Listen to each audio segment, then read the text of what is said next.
السلام علیکم ورحمۃ اللہ وبرکاتہ۔ وعلیکم السلام ورحمۃ اللہ وبرکاتہ۔ کیا حال ہے سب کا؟ الحمد للہ، نحمده ونصلی علی رسولہ الکریم، اما بعد فاعوذ باللہ من الشیطان الرجیم، بسم اللہ الرحمن الرحیم، رب اشرح لی صدری ویسر لی امری واحلل عقدۃ من لسانی یفقہوا قولی۔ کل کا کیا ہوم ورک تھا؟ جی آپ بتائیے۔ کسی کو حق کی بات بتانی ہے تو کس نے کوئی بتائی؟ آپ نے کیا بتائی؟ کل جب میں یہاں سے گئی گھر تو میں ٹیکسی لے گئی تو ٹیکسی میں گانے لگے ہوئے تھے، مجھے یہی سمجھ نہیں آتی کہ میں ان کو کیسے منع کروں کہ گانے جو ہے ان کو بند کر دیں۔ پھر وہی بات میرے مائنڈ میں آتی کہ مجھے کچھ مناسب الفاظ بھی چننے ہیں۔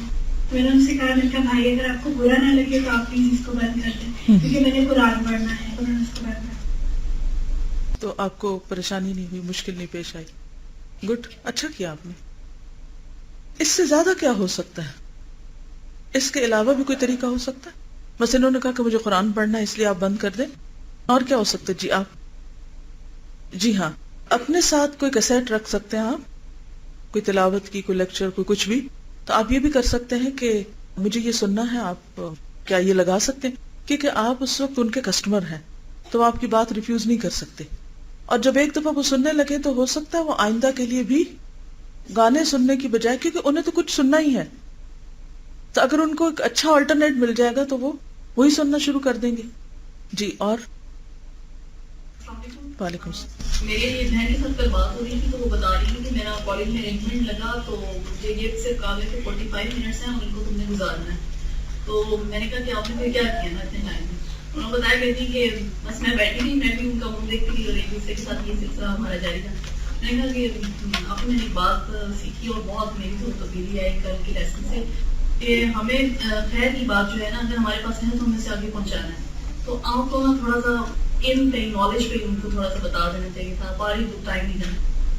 لیکن اچھا انہوں نے بتایا تو انشاءاللہ میں پوری کوشش کروں گی کہ جب میرا ارینجمنٹ لگے گا تو میں اس کے بڑے اچھے طریقے سے جو ہے وہ مینیج کروں۔ جی، تو اس میں آپ بتائیے کہ اس سے زیادہ آپ کیا کر سکتی تھی، یا ان کو مشورہ دیجئے اس سے زیادہ یہ کیا کر سکتی تھی۔ انہوں نے بہت اچھا کیا، ایک چیز انہیں پتہ چلی اور انہوں نے آگے کنوے کی۔ جی آپ بتائیے۔ جی، ان کو آپ کوئی بک ساتھ ہی سجیسٹ کرتی کہ مثلا آپ اس بک کا یہ چیپٹر شیئر کر سکتی ہیں اگر آئندہ اگر کبھی آپ کے ساتھ ایسا ہو، یا جو الہدا میں چھوٹے چھوٹے پمفلٹس ہوتے ہیں نا مختلف ٹاپکس پہ، اگر آپ دیکھیں تو سٹال پر ہوں گے، جیسے درود شریف کے بارے میں ہے، ان حالات میں کیا کریں، فجر کی نماز کے لیے کیسے بیدار ہوں، زبان کی حفاظت، جمعے کے فضائل وغیرہ وغیرہ۔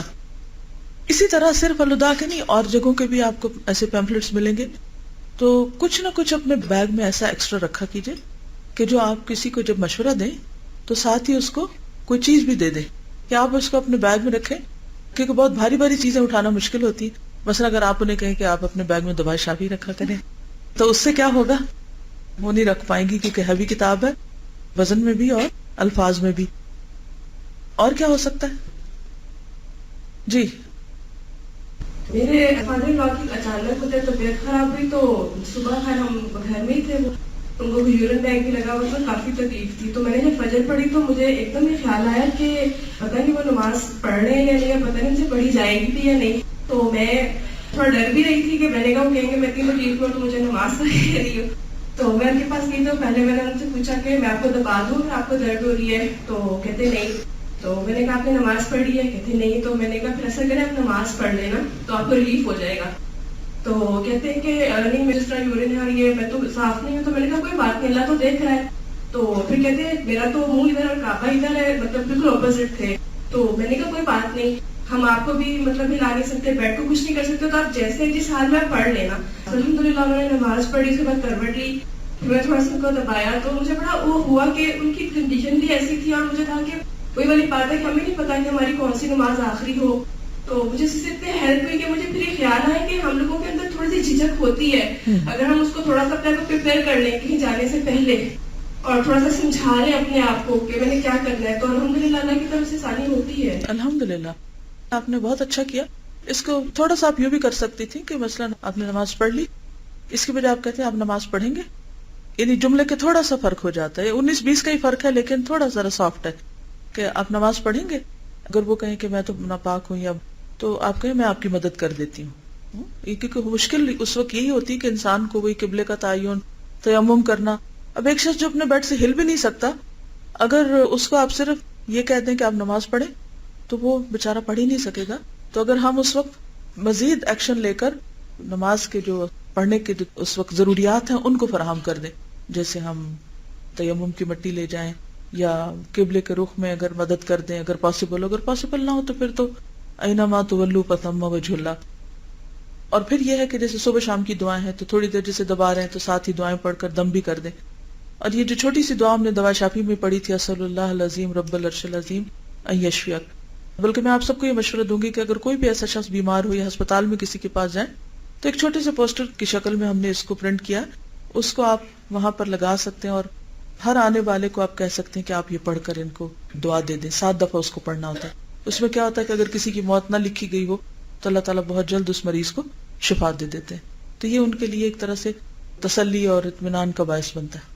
کوئی اور اپنا کوئی ایکسپیرینس شیئر کرے گا؟ جی جی میرا بڑا بیٹا جو ہے وہ 8 ایئرس ہے اور وہ بہت باتونی ہے, اور کل کا جب میں نے لیکچر پڑھا تو مجھے بہت احساس ہو رہا تھا کہ ہمیں بہت فضول باتوں میں یا اس طرح کی یوز لیس ٹاک میں ٹائم ویسٹ نہیں کرنا چاہیے. تو وہ کل ویسے ہی لگا ہوا تھا باتیں کرنے ادھر ادھر کی, تو میں نے اسے یہ سمجھایا کہ دیکھو جو فضول باتیں ہوتی ہیں ان کا کوئی فائدہ نہیں ہوتا. اگر اسی ٹائم میں تم تھوڑا سا اللہ کا ذکر کر لو, مثلا چھوٹی سی ایک بات الحمدللہ یا سبحان اللہ کہہ لو, تو تمہیں دیکھو فائدہ ملے گا, اس کا آخرت پہ کتنا تمہیں ریوارڈ ملے گا. اور جو تمہارے اینجلز ادھر بیٹھے ہوئے ہیں اس کو ریکارڈ کریں گے. تو جو تم مثلا مجھے کسی کارٹون کی اسٹوری بتا رہے ہو یا کوئی اور باتیں میرے ساتھ کر رہے ہو, تو اس کی جگہ تم کوئی کنسٹرکٹیو اللہ کی کوئی بات کر لو. آپ نے ذکر کا سکھایا, یہ بھی اچھا ہے, لیکن اس موقع پر ایک اور چیز بھی آپ سکھا سکتے ہیں, اور وہ یہ ہے کہ آپ اس کو کوئی اور اچھی بک ریڈ کرنے کے لیے دیں اور اسے کہیں کہ اب اس کو ریپروڈیوس کرو میرے سامنے, اس کو بتاؤ. کیوں؟ اس لیے کہ بچوں کا ایک لرننگ ایج بھی ہوتی ہے نا, اور اس میں ان کو ایکسپریشن بھی چاہیے ہوتا ہے. اگر ہم بالکل ان کو خاموش کر دیں, ذکر ضرور سکھائیں, ذکر بھی ان سے ضرور کروائیں, بلکہ بہت چھوٹے بچوں سے ذکر شروع کرائیں, لیکن اس کے ساتھ ساتھ یہ کہ ان کو کمیونیکیشن سکلز بھی سکھائیں. اور اس کا طریقہ کیا ہے کہ مثلا اگر آپ سے وہ ضد کریں کہ وہ انہوں نے ضروری کارٹون دیکھنے, تو اگر آپ ان کو ایک ریسٹرکٹڈ ٹائم میں تھوڑا الاؤ کرتے ہیں, اس کے بعد آپ کہیں کہ اچھا مجھے بتاؤ کیا دیکھا. جب وہ دیکھ لیں گے کہ کیا دیکھا, یا تو ساتھ بیٹھ جائیں اور اسی وقت بتائیں, یا پھر یہ کہ جب وہ بتانے لگیں گے تو پھر آپ ان سے کوشچن کریں. مثلا وہ کہیں کہ میں نے دیکھا کہ کارٹون میں گھوڑا اڑ رہا ہے, تو آپ کہیں گھوڑا اڑتا ہے. پھر اگر وہ کہیں کہ یہ ایسا ہوتا ہے, تو پھر آپ ان سے نا چھوٹے چھوٹے کوشچن کر کے, ایک تو ان کا دماغ کھولے گا, کریٹیکل انالیسس کر سکیں گے خود بھی, آئندہ دیکھتے ہوئے آپ کے یہ کوشچن جو ہیں وہ ضرور ان کو ہٹ کریں گے, اور ان کی آنکھیں کھل جائیں گی کہ جو ہم جھوٹ کا پلندہ دیکھ رہے ہیں اس میں اس کا کچھ فائدہ نہیں ہے. اس کے بجائے وہ حقیقت پر مبنی چیزیں جو ہیں وہ کریں گے. کیونکہ عام طور پہ لوگ اس میں یہ جسٹیفیکیشن دیتے ہیں کہ بچوں کو تخیلاتی ہونا چاہیے, اور ایسی ساری چیزیں جو ہوتی ہے اگرچہ جھوٹ ہے مگر تخیل میں اضافہ کرتی ہیں یا انسان کو زیادہ سے زیادہ بہتر سوچنا سکھاتی ہیں, ان کا ذہن وسیع کرتی ہیں. لیکن میں سمجھتی ہوں کہ جو چیز بھی جھوٹ پر بیسڈ ہے اس میں کوئی خاص فائدہ نہیں ہے. اس سے بہتر ہے کہ انسان ان کو بہتر آلٹرنیٹ دے. جی وعلیکم السلام. کل نا ایک لڑکی ہے یعنی سے میری بات ہو رہی تھی, ان کی شادی پلان کر رہی ہوں, تو سوٹ پہ ان کی بات ہوئی کہ آئی وانٹ ٹو بائی, اور بہت اچھا مہنگا سوٹ تھا, تو 1 لاکھ 2 لاکھ تک کا نا. میں نے انہیں کہا کہ ایسا کریں نا کہ میری خالہ تھی اور ان سب کی شادی ہوئی, سوٹ ایسی پڑے ہوئے نا. تو وہ پہلے سوچنے لگی نا کہ ہاں باقی میری بھابھی کا سوٹ بھی ایسی پڑا ہوا ہے, مجھے بتایا میں نے ڈیزائنر سے بھی بنوانا ہے, مجھے بتایا میں کیا کروں گا. میری عادت ہے کہ میں اپنی ڈائری میں نا جو بھی لوگ مجھے پتہ لگتے ہیں قرآن پڑھنے میں اور اس طرح کا کام کر رہے ہیں, کوئی ڈیزائننگ میں ہے, میں ان کے نام اور پتے ان کے نوٹ کر لیتی ہوں نا. تو وہ میں نے اس کو نکال کے, میں نے کہا یہ ڈیزائنر ہے, بہت اچھی ہے, تم اس سے بات کرو, یہ تمہیں بہترین گائڈ کرے گی کہ کس طرح سے ہے. اور آئی ڈنٹ ٹیل ہر کہ وہ قرآن پڑھتی ہے, میں نے کہا کہ تمہیں بتائے گی کہ کس طرح سے تم اس کو ڈیزائن کرو, اور تمہارا جتنے بھی شوق ہیں سارے وہ تمہیں بتا دیں. کہتی ہاں ٹھیک ہے. پھر مطلب کہ ہم بتاتے بھی اس لیے گھر باتیں میں علم نہیں ہوتا, آلٹرنیٹ سے پتا نہیں, آلٹرنیٹ نہیں پتا ہوتے.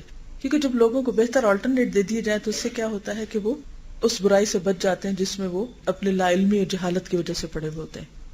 کیونکہ جہالت ایک ایسی چیز ہے کہ جس کی وجہ سے انسان اپنے آپ کے ساتھ دشمنی کر رہا ہوتا ہے انجانے میں.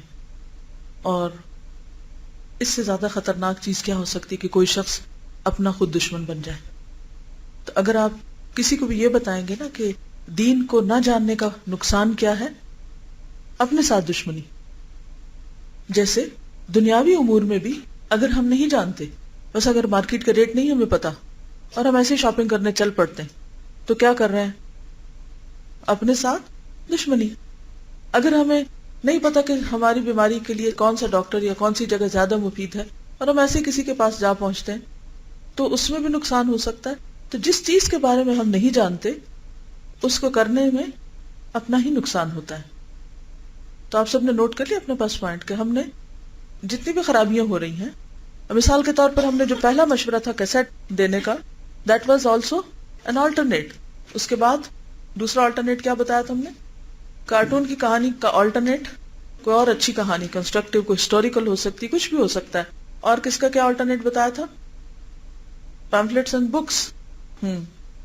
تو ایکچولی اگر آپ نوٹ کریں تو آپ کسی بھی چیز کو اگر ہٹانا چاہیں گے، کیونکہ ایسی چیزیں لوگوں کی سپورٹ بنی ہوئی ہے نا، لوگ ان کے اوپر ریکلائن کرتے ہیں، تو اگر آپ وہ نکال دیں گے تو گر پڑیں گے، تو وہ کبھی آپ کی بات نہیں سنیں گے. تو آپ کیا کریں؟ وہ نکال کے دوسرا کوشچن دے دیں. جی. ہمارے گھر کے سامنے ایک خاتون رہتی، ایجیٹڈ، اور ان کا ایک ہی بیٹا تھا، اس کی ڈیتھ ہو گئی. تو میری ساس کہہ رہی کہ مجھے تھوڑی دیر کے لیے ان کے پاس جانے کی ڈیڈ باڈی کی تصویر ڈیولپ ہو کر آئی، اور وہ بہت روئی. تو میں تھوڑی دیر کے بعد میں ان کے پاس گئی تو میں نے پوچھا کہ آپ کیا کریں گے، سنا ہے آپ کے بیٹے کی تصویریں آئی ہیں. اور مجھے سمجھا رہی تھی، میں نے کہا دیکھیں آنٹی، یہ جو تصویریں ہیں کہیں کہ میری بیٹی کے پاس بھیجنی، اور میں نے دیکھ کے ہر وقت روتی رہتی ہوں. تو میں نے کہا آپ ایسا کریں کہ آپ ان تصویروں کو جتنی جلدی ہو سکتا ہے یہ بھجوا دیں، اور اس کے بعد یہ کریں کہ اپنے ٹائم کو تھوڑا کنزیوم کریں. آپ کبھی کبھی میرے ساتھ الوداع آ جائے کریں اگر آپ کا آنے جانے کا کہیں نہیں ہے سلسلہ، تو کہنے نہیں مجھے ہوتا ہے کہ گھر کا کہ کوئی پیچھے سے گاؤں سے آ جائے یا کیا. اینی وے میں فوراً گئی گھر اور جا کے میں کیسٹ لے کر آئی، اور پھر انہیں میں نے لگا کے دی. اور پھر مجھے یہ خدشہ ہوا کہ ہو سکتا ہے کہ وہ کیسٹ کو بیٹھ کے سنے نہ ہو یا کچھ اس طرح. پھر تھوڑی دیر کو میں ان کے پاس سوپ لے گئی، میں نے کہا آنٹی یہ میں نے بنایا تھا، اب آپ پیئیں اور بیٹھ کے سنیں گی، آپ کو بہت مزہ آئے گا. تو اگلے دن مجھے کہنے لگی کہ ایسے کرو کہ مجھے نا تھوڑی سی اور کیسٹیں لا دیا کرو، مجھے لگتا ہے کہ جیسے میرے ساتھ کوئی بیٹھا بات ہی کر رہا ہو.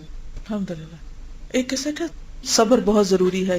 اگر ایسے موقع پر اگر آپ یہ ٹاپک دیں، کیونکہ بہت پہلے مجھے ایک خاتون ملی تھی اور ان کے بھی اسی طرح کسی عزیز کی ڈیتھ ہو گئی تھی اور بالکل صبر نہیں کر پا رہی تھی، تو کسی نے ان کو یہی کیسٹ لا کر دی. تو کہتی ہے اس دن سے میری زندگی تبدیل ہو گئی، پورا پرسپیکٹو چینج ہو گیا. تو بہت ضروری ہے کہ ہم لوگوں کی مدد کریں اور ان کو اس موضوع سے متعلق، کیونکہ اگر ہم رینڈملی کوئی بھی دے دیں گے، ویسے تو دے سکتے ہیں قرآن سے متعلق کوئی بھی چیز، لیکن اگر موقع کی مناسبت سے دیں گے تو اس کا فائدہ کیا ہوگا کہ وہ ہیلنگ جلدی ہوگی. جیسے اگر صحیح دوا جلد مل جائے تو کیا ہوتا ہے؟ جلدی فائدہ ہو جاتا ہے. کوئی اور؟ جی، میں اسٹاپ پہ کھڑی تھی تو وین کا ویٹ کر رہی تھی، وین تھوڑی لیٹ ہو گئی تو بچہ بھی میرے پاس کھڑا ہوا تھا، اس نے مجھ سے پوچھا کہ ٹائم کیا ہوا ہے. میں نے اسے ٹائم بتایا تو پھر میں نے اس سے باتیں کرنا شروع کر دی. میں نے پوچھا کہ کیوں پوچھا ٹائم، اس نے کہا بس کا ویٹ کر رہا ہوں. تو میں اسکول کا نام پوچھا، اس طرح میں نے اسے انٹروڈکشن لیا. نام اس کا حمزہ سے 8 کلاس میں پڑھتا تھا. تو میں نے اس سے کہا کہ تمہاری ہابیز کیا ہیں؟ کہتا کہ ہاکی کھیلتا ہوں اور بکس پڑھتا ہوں. تو میں نے کہا بکس کیسی پڑھتے ہو؟ پھر اس نے مجھے 1-2 بکس کا نام بتایا. پھر اس نے مجھے بتایا کہ میرے پیپر ہو رہے ہیں. تو میں نے کہا اچھا، پیپر کی تیاری کیسے کرتے ہو؟ پھر اس کی بات کرنا شروع ہو گئی. تو پھر اس نے مجھے بتایا کہ جب میں پیپر کرتا ہوں تو پیپر کرنے سے پہلے بسم اللہ پڑھتا ہوں اور پھر میں اللہ سے دعا کرتا ہوں کہ اللہ میری مدد کیجیے گا. میں نے کہا اچھا ٹھیک ہے، یہ تو تم بہت اچھا کرتے ہو، لیکن میری ایک بات یہ بھی یاد رکھنا کہ اس بات کو ساری زندگی بھولنا نہیں ہے. کسی بھی موقع کوئی مشکل آئے، کچھ بھی ہو، اس بات کو اپنے ذہن میں بٹھا لو. کہتا ٹھیک ہے. پھر میں نے اسے کہا کہ میں تمہیں کچھ بکس دوں گی تو تم پڑھو گے. اچھا جی میں پڑھوں گا. تو پھر میں نے اسے ٹائم لیا. میں نے کہا ٹھیک ہے، تم تھرسڈے کو یہاں پہ اتنے بجے آ جانا، میں تمہیں کچھ چیزیں لے کے آؤں گی تو پھر میں تمہیں دے دوں گی. تو مجھے بہت خوش ہوا، مجھے بھی بہت خوشی ہوئی کہ اس طرح سے کسی یہاں ایک اور چیز بھی ہو سکتی تھی. مثلا کسی کے ذہن میں کچھ آ رہا ہے مزید کیا ہو سکتا تھا؟ اور یس، امتحان کا لفظ کوئی بولنے تو صحیح،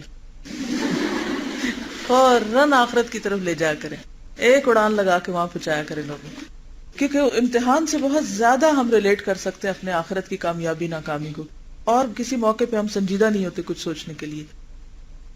چلیے ٹھیک ہے. کل کا بچا ہوا لیسن صفحہ نمبر 250 تیسرا پیراگراف.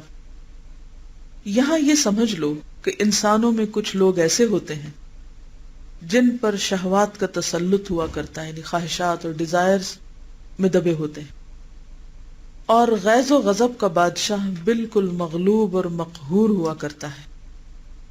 غیظ و غضب کا بادشاہ وہ کون ہے؟ ایسے لوگوں کو شہوات اور خواہشات ہی کے راستوں میں گھیر لو. یعنی جن لوگوں پہ خواہشات کا تسلط ہے ان کو کہاں سے گھیرو؟ خواہشات کے ذریعے. غیظ و غضب کی راہ سے تعرض ہی مت کرو، یعنی ادھر جانے کی نہیں ضرورت، وہ تو ان کا آلریڈی کیا ہے، کنٹرولڈ ہے. یعنی کچھ لوگ اپنا غصہ بھی کنٹرول کر لیتے ہیں، they are very nice polite people, لیکن کچھ اور خواہشات ان کے اوپر اس طرح چھائی ہوئی ہوتی ہیں کہ وہ ان کے معاملے میں ویک ہوتے ہیں. تو شیطان بیسیکلی ہر شخص کی ویکنس کے راستے اس تک آتا ہے. ٹھیک ہے. کچھ لوگ ایسے ہوتے ہیں جن پر غیظ و غضب کی فرما روائی ہوتی، ہر وقت یوں لگتا ہے جیسے ان کے اندر آگ بھری ہوئی ہے، فیوریس. سادہ سی بات بھی انہیں کرنی ہوتی ہے تو وہ غضبناک ہو کر ہی کرتے ہیں. کبھی واسطہ پڑا ایسے لوگوں سے؟ اس کا مطلب ہے کہ پائے جاتے ہیں ایسے لوگ. یعنی بعض اوقات ایسا ہوتا ہے، ہو سکتا ہے وہ ہم ہی ہوں، میں خود ہی ہوں. بعض اوقات تو ایک ہیبٹ بن جاتی ہر وقت غصے میں بولنا، اور خصوصاً ہم خواتین ایسا کرتی ہیں اپنے بچوں کے ساتھ، شوہر کے ساتھ، جی چھوٹے بہن بھائیوں کے ساتھ، جہاں بس چلے، سرونٹس کے ساتھ، جس کو بھی ہم دبانا چاہیں. یعنی ایک سیدھی سی بات، سادی سی بات، چھوٹی سی بات، معمولی سی بات، اس کے معاملے میں ہم سیدھے طریقے سے بات نہیں کرتے. عموماً کیا خیال ہوتا ہے، اس کے پیچھے کیا وجہ ہوتی ہے، کیا سمجھتے ہم کہ اگر ہم غضبناک ہو کر بات کریں گے تو شاید ہماری بات زیادہ سمجھ آئے گی، زیادہ سنی جائے گی، زیادہ مانی جائے گی، کام فوراً ہو جائے گا. لیکن ہوتا کیا ہے، اگر وقتی طور پر کوئی دب بھی جائے تو وہ ہمارے سامنے تو مسکین بنے گا اور پیچھے جا کر پھر اپنی مرضی کرے گا. لیکن اس سے بھی زیادہ ہمیں سمجھنے کی یہ ضرورت ہے کہ یہ ہے دراصل شیطان کا وار. غصہ تو ہے ہی شیطان کی طرف سے. تو کچھ لوگوں کی جو ویکنس ہے وہ غصہ ہے، لہذا شیطان کہتا ہے کہ ایسے لوگوں کو غیظ و غضب کے راستوں میں دھر لو، ان کو ادھر سے پکڑو، لیکن ان کی شہوات اور خواہشات کے مورچوں کو خالی نہ چھوڑو، کیونکہ اس قسم کے لوگ بسا اوقات اپنی جان پر قابو رکھنے سے بھی محروم ہو جاتے ہیں، خود کو بھی مار ڈالتے ہیں، لیکن شہوت کے وقت اپنے نفس پر پورا قابو رکھتے ہیں. یعنی کچھ لوگ غصے والے زیادہ ہوتے ہیں لیکن باقی شہوات، مثلا بھوک، شہوت، نظر کو بچانا، ان سب چیزوں میں وہ ٹھیک ہوتے ہیں، لیکن غصے پہ قابو نہیں. آپ نے دیکھا ہوگا کئی لوگ بڑے دیندار، مذہبی، پرہیزگار ہوتے ہیں، نماز، روزہ، حج، زکوٰۃ، تہجد، صدقہ، خیرات سب کچھ کرتے ہیں، باقی بھی اپنی خواہشات پر کنٹرول کرتے ہیں، لیکن غصے کے بڑے برے ہوتے ہیں. ہوتا نا ایسے. اور یہ اکثر میں نے دیکھا ہے کہ جو زیادہ تر دیندار کے نام سے پہچانے جاتے ہیں ان پہ شیطان اس راستے سے بہت آتا، کیونکہ ان کے دن میں وہ ڈال دیتا ہے کہ تم باقی سب سے اچھے ہو، لہذا تمہیں تو اجازت ہے کہ تم جس پہ جیسے چاہو روب جماؤ. ان کے بعد تم ان کی قوت غیظ و غضب اور قوت شہوت میں عقد زوجیت جوڑ دو، ان دونوں کو اکٹھا کر دو. پھر غیظ و غضب کی راہ سے شہوت کو بلا لو اور شہوت کی راہ سے غیظ و غضب کو. اس طرح تمہارا کام بڑی خوبی سے انجام پاتا رہے گا. خوب سمجھ لو کہ آدم کی اولاد کو زیر کرنے کے لیے یہ دو چیزیں زبردست ہتھیار ہیں، لہذا ہمیں ان دو مورچوں کی خوب ناکہ بندی کرنی، ان کے اوپر بہت ہوشیار ہو کے نظر رکھنی. کون سی؟ شہوات اور غیظ و غضب. ان کے والدین کو میں نے شہوت کے ذریعے جنت سے نکال باہر کیا. وہ خواہش تھی نا پھل کھانے کی، حالانکہ بہت کچھ تھا جنت میں اس کے علاوہ بھی. غیظ و غضب کے ذریعے ان میں عداوتوں کی آگ مشتعل کر دی، یعنی دشمنیاں پیدا کی اور ان کے رشتے توڑ دیے ہیں، خون ریزیوں کے میدان گرم کیے ہیں. اسی غیظ و غضب کے ذریعے آدم کے ایک بیٹے کے ہاتھوں اس کے بھائی کو قتل کرایا ہے. حابیل قابیل کا قصہ سب کو معلوم. خوب سمجھ لو کہ غیظ و غضب اولاد آدم کے قلوب میں ایک انگارہ ہے. غصہ کیا ہے؟ انگارہ جو دل میں سلگتا ہے، اور شہوت آگ کا شعلہ جو قلب کے انگارے سے مشتعل ہوتا ہے، یعنی وہاں سے وہ اٹھتا ہے. اور یہ آگ وضو، نماز، ذکر الہی، تکبیر و تحلیل، تسبیح اور تلاوت قرآن سے ٹھنڈی ہو جاتی ہے. تم نہایت ہوشیاری سے کام لو. غیظ و غضب اور شہوت کے اوقات میں انہیں وضو اور نماز وغیرہ کے قریب نہ جانے دو. کیونکہ عام طور پر بھی کیا کہتے لو، ابھی میرا موڈ نہیں ہے. کوئی اس وقت یہ بھی کہہ دینا نماز پڑھ لو تو اس کی بھی شامت آ جائے گی کہ اس سے ان کے غیظ و غضب اور شہوت کی آگ ٹھنڈی ہو جائے گی. ان کے پیغمبر صلی اللہ علیہ وسلم نے ایسے موقعوں پر انہیں وضو اور نماز کی تاکید کی ہے. ارشاد فرماتے ہیں ان الغضب جمرۃ فی قلب ابن آدم اما رأیتم من احمرار عینیہ وانتفاخ اوداجہ فمن احس بذلک فلیتوضأ. ترمذی فتن. غصہ انسان کے قلب میں ایک انگارہ ہے. کیا تم نہیں دیکھتے کہ اس غصے والے کی آنکھیں سرخ ہو جاتی اور کنپٹیاں بھول جاتی؟ جو شخص غصہ محسوس کرے اسے چاہیے کہ فوراً وضو کر لیا کرے. یاد رہے گا، ہمارا تو حال یہ کہ ہمارا دل چاہتا ہے ایک دفعہ بس وضو کریں، ساری نمازیں اسی سے ہی پڑھ لیں. سب زیادہ سستی بھی اسی میں ہوتی ہے، کیونکہ شیطان نہیں چاہتا کہ ہم بار بار وضو کریں، کیونکہ بار بار وضو کریں گے تو کیا ہوگا، غصہ ٹھنڈا ہوتا رہے گا تو پھر اس کا کام ہونے کا نہیں، لہذا وہ اس سے بھی سستی دلواتا ہے. اور پھر فرمایا انما تطفأ النار بالماء، یہ آگ پانی ہی سے ٹھنڈی کر لی جائے. اور خود اللہ تعالیٰ نے انہیں یہ ہدایت فرمائی ہے کہ تمہارے خلاف وہ صبر و ثبات سے کام لیں اور نماز سے استعانت حاصل کریں. لہٰذا تم انہیں وضو اور نماز سے بھٹکا دو، انہیں اللہ سے غافل اور بے خبر کر دو، اور شہوت و غضب کی آگ مشتعل کر کے ان پر غلبہ پالو. تمہارا بہتر سے بہتر اور تیز سے تیز ہتھیار یہی ہے کہ تم انہیں غفلت اور خواہشات میں الجھا دو. تمہارے خلاف ان کا بہتر سے بہتر ہتھیار اور مضبوط قلعہ ذکر الہی اور خواہشات کی مخالفت ہے. تم کسی کو جب دیکھو کہ وہ خواہشات سے گریز کر رہا ہے، یعنی خواہشات کے پیچھے نہیں جا رہا، ان چیزوں جن کو اللہ نے حرام کیا ان کی طرف نہیں جا رہا، تو تم اس سے دور بھاگو، اس کے سائے میں بھی کھڑے نہ رہو. مقصود یہ ہے کہ معاصی اور گناہ وہ اسلحہ ہیں کہ جن کے ذریعے انسان خود اپنے دشمن کی امداد کرتا ہے اور اپنے دشمن کو اپنے خلاف یہ اسلحہ استعمال کرنے کا موقع دیتا ہے. انہی ہتھیاروں سے شیطان انسان کے مقابلے میں جنگ کرتا ہے. انہی ہتھیاروں سے شیطان انسان کے مقابلے میں جنگ کرتا ہے، اور جاہل بے سمجھ لوگ خود اپنی جان کو ہلاک کرنے میں شیاطین کے مددگار بن جاتے ہیں. کسی شاعر نے کیا اچھا کہا ہے، ما یبلغ الاعداء من جاہل ما یبلغ الجاہل من نفسہ. جاہل سے جس قدر امداد اس کے دشمنوں کو پہنچتی ہے، اس قدر امداد ایک جاہل خود اپنی ذات سے بھی نہیں پاتا. کیا مانا؟ جاہل جہالت کر کے اپنے دشمنوں کو کیا فراہم کر دیتا ہے؟ اپنے خلاف امداد یا ہتھیار. اتنی امداد ایک جاہل خود اپنی ذات سے بھی نہیں پاتا، یعنی خود اپنی ذات سے وہ اتنا فائدہ نہیں اٹھاتا جتنا وہ اپنی جہالت کی بنا پر اپنے دشمن کو اپنے خلاف سامان مہیا کر دیتا ہے. مثلا اب دیکھیے کہ اس وقت فیس بک جو ہے انٹرنیٹ پہ، وہ کیا ہے؟ خواہشات کا منہ بولتا ثبوت. موسٹلی اس پر میسیجز کیا ہوتے ہیں؟ اس پر کوشچن کیا ہوتے ہیں؟ Your status, what are you doing, اور moods, habits, likes dislikes, اور favourite personalities, whereabouts, pictures, special events in your life. اب آپ خود سوچیں، یہ سارا کچھ آپ کس کو فراہم کر دیتے ہیں؟ پوری دنیا کو، اپنے ہاتھ سے. کیا یہ عقل مندی کی بات ہے؟ کہاں گئی آپ کی پرائیویسی؟